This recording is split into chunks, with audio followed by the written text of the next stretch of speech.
ओम नमः शिवाय। Welcome back to astronauts. आज हम बात करेंगे फिफ्थ हाउस के भवात भवम नियम के बारे में कि फिफ्थ हाउस से फिफ्थ हाउस को हम जब देखेंगे तो वो भवात भवम नियम क्या लगता है और क्या बताता है, क्योंकि हर भाव का एक और भाव होता है।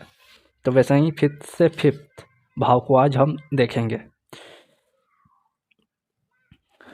फिफ्थ हाउस से फिफ्थ हाउस यानी कि नाइन्थ हाउस होगा, यानी फिफ्थ हाउस पहला, six house second, seventh house third, eight house fourth और नाइन्थ हाउस फिफ्थ हो जाएगा। तो फिफ्थ से फिफ्थ हम नाइन्थ भाव को देखेंगे। तो फिफ्थ हाउस को हम सबसे आगे लव और रोमांस का लेते हैं, और नाइन्थ हाउस को हम कल्चर का लेते हैं, धर्म का लेते हैं। और फिफ्थ हाउस से हम रिस्पेक्ट को भी देखते हैं, और नाइन्थ हाउस से हम अपने फादर, गुरु, धर्म को देखते हैं, और पूर्वजों को भी देखते हैं, एंसेस्टर को भी देखते हैं। तो फिफ्थ हाउस को हम प्यार, लव और रोमांस से देख रहे हैं, और नाइन्थ को कल्चर से। तो प्यार में सबसे आगे रिस्पेक्ट होना, जो कि फिफ्थ और से ही काउंट होता है, लव और रिस्पेक्ट। और नाइन्थ से कल्चर था, फादर और गुरु। तो शायद इसीलिए पहले के लोग बोलते होंगे कि चाहे आज के भी ज़माने में बोला जाता है कि प्यार अपने ही कल्चर में करना चाहिए, जिससे कि हमारी रिस्पेक्ट फादर की, गुरु की बनी रहे। तो फिफ्थ से फिफ्थ नाइन्थ, इसको हम ऐसे लेंगे। सेकंड, फिफ्थ हाउस को हम मंत्र उच्चारण, जाप का, उपाय का कहते हैं। और नाइन्थ हाउस से हम पब्लिकेशन, कंसल्टेंसी, सुझाव देना और टीचिंग, मतलब एक टीचर के लिए बहुत अच्छा होता है नाइन्थ हाउस। टीचिंग का हाउस हम नाइन्थ हाउस लेते हैं। तो फिफ्थ हाउस जैसे मंत्र जाप, उपाय का, ज्ञान लेने का, क्योंकि ये शिष्य का भाव है, छात्र का है, चाइल्ड यहाँ से देखते हैं। और नाइन्थ हाउस से हम फादर और गुरु देखते हैं। तो ये एक छात्र का भाव हो गया, तो ज्ञान लेना। और नाइन्थ हाउस ज्ञान देना, इसका भाव हो गया। और नाइन्थ हाउस को धर्म और कल्चर का भी बोलते हैं। तो मंत्र जाप, उपाय, ज्ञान, ये सब अपने कल्चर का, यानी कि जिस भी हम कल्चर से जुड़े हैं, अपने धर्म से जुड़े हैं, उस धर्म का लेना और उसको बढ़ाना। क्योंकि नाइन्थ हाउस गुरु का भाव होता है, और गुरु किसी भी चीज़ को बढ़ाता है। और नाइन्थ हाउस को हम धर्म भाव से जोड़ के देखते हैं। एक तरह से मंदिर भी बोलेंगे और धर्म स्थान भी बोलेंगे। तो नाइन्थ हाउस का बढ़ना यानी हमारा लक्ष्य, भाग्य का बढ़ना। तो जब भी हम मंत्र जाप अपने धर्म का, अपने भगवान, इष्ट, क्योंकि फिफ्थ हाउस इष्ट का होता है और नाइन्थ हाउस धर्म स्थान का होता है, तो जब भी हम अपने इष्ट के मंत्र उच्चारण को करेंगे तो नाइन्थ हाउस यानी फिफ्थ से फिफ्थ वो एक्टिव होगा। यानी कहने का मतलब हमारा लक्ष्य अच्छा होगा। और फिफ्थ हाउस से पूर्व जन्म के कर्म भी देखते हैं। तो नाइन्थ हाउस से हम धर्म स्थान, और फिफ्थ हाउस से हम अपने मंत्र जाप को करने से जो हमारे पूर्व जन्म के कर्म हैं वो भी इफेक्ट होंगे। अच्छे हैं तो और अच्छे होंगे, और खराब हैं तो वो सुधरेंगे। यानी हमारे जो भी पास्ट लाइफ कर्मा हैं वो फिफ्थ हाउस से देखे जाते हैं। ये मैंने अष्टम भाव वाले वीडियो में बताया है कि वो कैसे देखे जाते हैं, तो वो आप देख सकते हैं।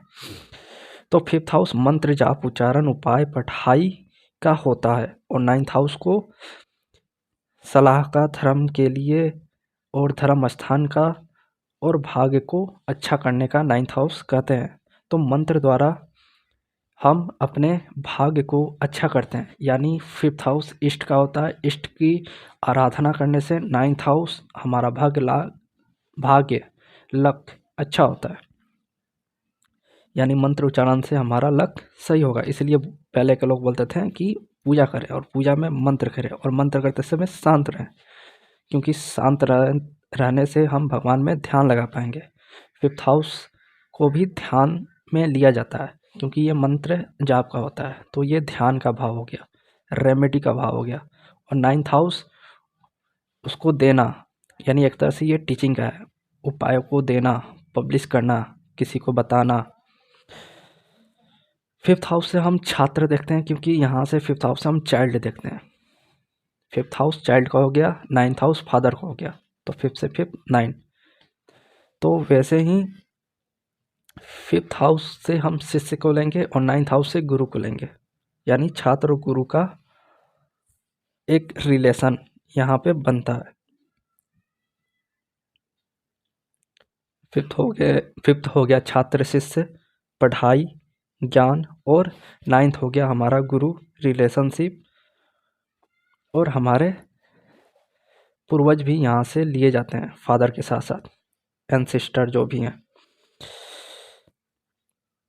फिफ्थ हाउस से हम मंत्र जाप देखते हैं, तो नाइन्थ हाउस से मंदिर तो नहीं बोलेंगे, लेकिन हाँ धर्म स्थान बोलेंगे, तो धर्म स्थान में मंदिर आ ही जाते हैं। तो फिफ्थ हाउस मंत्र जाप और नाइन्थ हाउस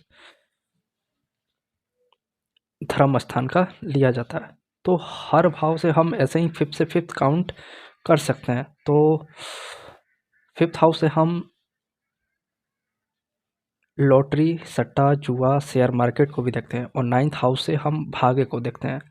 तो लॉटरी, सट्टा, जुआ ये सब फिफ्थ हाउस में आते हैं, और नाइन्थ हाउस हमारा लक है। तो इस सारे चीज़ों में यदि हमारा अचानक से सट्टा, लॉटरी, जुआ लग गया तो हमारा लक खुल जाता है। बोलते हैं ना, इसका तो लक खुल गया, छप्पड़ फाड़ के धन मिलने लगा। तो फिफ्थ से फिफ्थ नाइन्थ हाउस लक है, और फिफ्थ हाउस सट्टा, लॉटरी, जुआ है, और किसी भी चीज़ का आदत, लत लग जाना फिफ्थ हाउस है। फिफ्थ हाउस को लत लग जाने की कहते हैं। लव में, प्यार में, रोमांस में, सट्टा में, लॉटरी, जुआ, शेयर मार्केट, ये सारे चीज़ों में लत लग जाना, तो फिफ्थ हाउस को बोलते हैं किसी भी चीज़ में इन्वॉल्व हो जाना। और फिफ्थ से फिफ्थ नाइन्थ वहाँ कौन मिलते हैं, तो गुरु, फादर, पूर्वज, एंसिस्टर, ये जो हमें सही राह दिखाते हैं। इसीलिए फिफ्थ से फिफ्थ हमें देखना पड़ता है, क्योंकि फिफ्थ हाउस शिष्य का है और नाइन्थ हाउस गुरु का है। तो जब भी कोई शिष्य फेमस हुआ तो वो ज़रूर ये बताता है कि मेरे पीछे गुरु, मतलब इन्होंने मुझे आगे बढ़ने का सलाह दिया। तो इसीलिए फिफ्थ से फिफ्थ नाइन्थ को ज़रूर देखें। और फिफ्थ हाउस से, जैसा कि मैंने बताया, रिस्पेक्ट का भी होता है। और नाइन्थ हाउस हमारा धर्म, हमारे गुरु होते हैं, फादर होते हैं। तो हम जितने भी अपने कल्चर का, धर्म का रिस्पेक्ट करते हैं, उतना हमारा भाग्य प्रबल होता है। तो इसीलिए शायद बोला गया है कि अपने गुरु और फादर का हमेशा रिस्पेक्ट करें, चरण स्पर्श करें, और धर्म को माने। धर्म को मानने, कल्चर को मानने से हमारा लक अच्छा होगा, गुरु अच्छा होगा, और गुरु अच्छा होगा तो गुरु लगभग 5 से 7 भाव को अपने कंट्रोल में रखता है, क्योंकि वो 3 जगह तो देखता है। एक जगह वो जहाँ बैठा है, और उसकी 2-3 राशियाँ जहाँ है, तो उस सारे चीज़ों को वो गुरु कंट्रोल करता है। तो हमारा लक अच्छा होगा, क्योंकि गुरु अच्छा होगा, कल्चर अच्छा होगा, धर्म का पालना करेंगे, तो हमारा नाइन्थ हाउस एक्टिव होगा और हमारा भाग्य अच्छा होगा। और भाग्य अच्छा हो गया तो सब कोई तो लक ही चाहता है, फॉर्चून चाहता है। फिफ्थ हाउस को भी धर्म त्रिकोण कहते हैं, और नाइन्थ हाउस को भी धर्म त्रिकोण कहते हैं। फिफ्थ हाउस को हम पूर्व जन्म कहते हैं। ये मैंने अष्टम भाव वाले वीडियो में बताया है कि 8वां घर पास्ट लाइफ है, और वहाँ से 10th फिफ्थ हाउस है, तो पास्ट लाइफ का कर्मा फिफ्थ हाउस है। और नाइन्थ हाउस अष्टम से सेकंड है, सस्टेनेंस का घर होता है सेकंड हाउस। और अष्टम से नाइन्थ यानी पूर्व जन्म का जैसा मतलब हमने किया है, सस्टेनेंस मतलब भरण पोषण, खान पान जैसा हमने किया वैसा हमको फल मिलेगा। जैसा खाया वैसा फल, जैसी करनी वैसी भरनी, वो वाला रूल यहाँ पे आता है। तो फिफ्थ हाउस को हम पूर्व जन्म के कर्मों को कहते हैं, और नाइन्थ हाउस हमारा अष्टम से सेकंड यानी जैसा हमने किया है वो दिखाता है।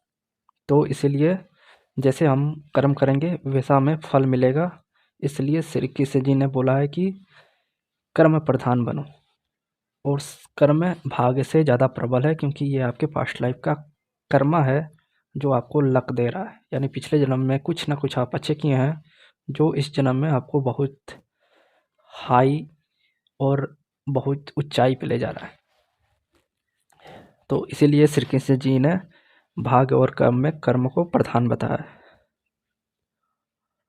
तो फिफ्थ हाउस हम हर भाव से देख सकते हैं। जैसे फर्स्ट हाउस हम खुद होते हैं, स्वयं होता है लग्न, यानी हम, और फिफ्थ हाउस हमारा पढ़ाई, चाइल्ड, पेट होता है। नाइन्थ हाउस फादर हो गया, और नाइन्थ से फिफ्थ लगन हो गया, तो फादर के बेटे यानी कि लगन, लगन मतलब हम स्वयं हो गए, और उनकी पढ़ाई देखना है तो फादर की पढ़ाई लगन से देखें। सेवन से फिफ्थ यानी सेवन्थ स्पाउस, और फिफ्थ यानी 11th यानी स्पाउस की पढ़ाई 11th हाउस से देखें। और फोर्थ से फिफ्थ यानी कि माँ की स्टडी, पढ़ाई अष्टम में देखें। तो शायद इसीलिए पहले ज़माने की जितनी महिलाएं थीं उनका पढ़ाई में हमेशा ट्रांसफॉर्मेशन होता रहता था, चाहे आज भी, क्योंकि लड़कियों की शादी जल्दी हो जाती है। और फोर्थ से फिफ्थ अष्टम, अष्टम मतलब ट्रांसफॉर्मेशन, मतलब पढ़ाई में कुछ ना कुछ उथल पुथल हो जाना। और फोर्थ हाउस को मन का भाव कहते हैं, मन का सुकून, शांति भी बोलते हैं। और अष्टम भाव ट्रांसफॉर्मेशन है, तो अचानक से मन में बेचैनी होना या शांति होना ये भी दिखाता है। तो हर भाव से हम फिफ्थ हाउस देख सकते हैं। जैसे सिक्स से फिफ्थ हमारा 10th हाउस होगा, सिक्स हाउस हमारा रोग हो गया, और 10th हाउस हमारा कर्म। तो जैसा करेंगे वैसा ही रोग मिलता है, जैसी करनी वैसी भरनी। तो कभी कभी लगता है कि कुंडली से ही सारे मुहावरे, कहावत निकाली गई हों, क्योंकि ये सूट कर जाता है। हर भाव से फिफ्थ भाव हम देख सकते हैं। सेकंड से फिफ्थ हम सिक्स हाउस को देखेंगे। सेकंड हाउस पैसे का है, बैंक बैलेंस का है, और सिक्स हाउस जॉब का है, कर्म या काम का बोल सकते हैं, यानी सेवक का है। तो जब हम जॉब करेंगे तो हमें पैसा, बैंक बैलेंस, सेकंड हाउस ये कनेक्ट हो रहा है। फिफ्थ हाउस को रेमेडी का भी बोलते हैं, और नाइन्थ हाउस को कंसल्टेंसी का भी बोलते हैं। तो जो लोग ज्योतिष करना चाहते हैं उनके लिए ये दोनों भाव बहुत अच्छा होना ज़रूरी है, क्योंकि आप जब कंसल्ट देंगे उस समय कुछ ना कुछ रेमेडी देंगे, और वो रेमेडी फुलफिल होगी या नहीं होगी वो फिफ्थ हाउस आपका बताएगा, और नाइन्थ हाउस आपकी कंसल्टेंसी कैसी होगी वो बताएगा। तो ज्योतिष के लिए फिफ्थ और नाइन्थ बहुत ज़रूरी है। तो ये था भवात भवम फिफ्थ हाउस का, यानी फिफ्थ हाउस से फिफ्थ हाउस नाइन्थ होता है। तो हर भाव से हम ले सकते हैं कि फिफ्थ हाउस से फिफ्थ हाउस नाइन्थ, जैसे हम देख रहे हैं वैसे ही हर भाव से फिफ्थ देखने पे हमको पता चल जाएगा कि वो भाव क्या बता रहा है। तो भवात भावम के नियम में ये आज फिफ्थ हाउस पे कुछ बातें थी। नेक्स्ट हम सिक्स से हाउस पे बात करेंगे, सिक्स हाउस के भवात भावम नियम के बारे में।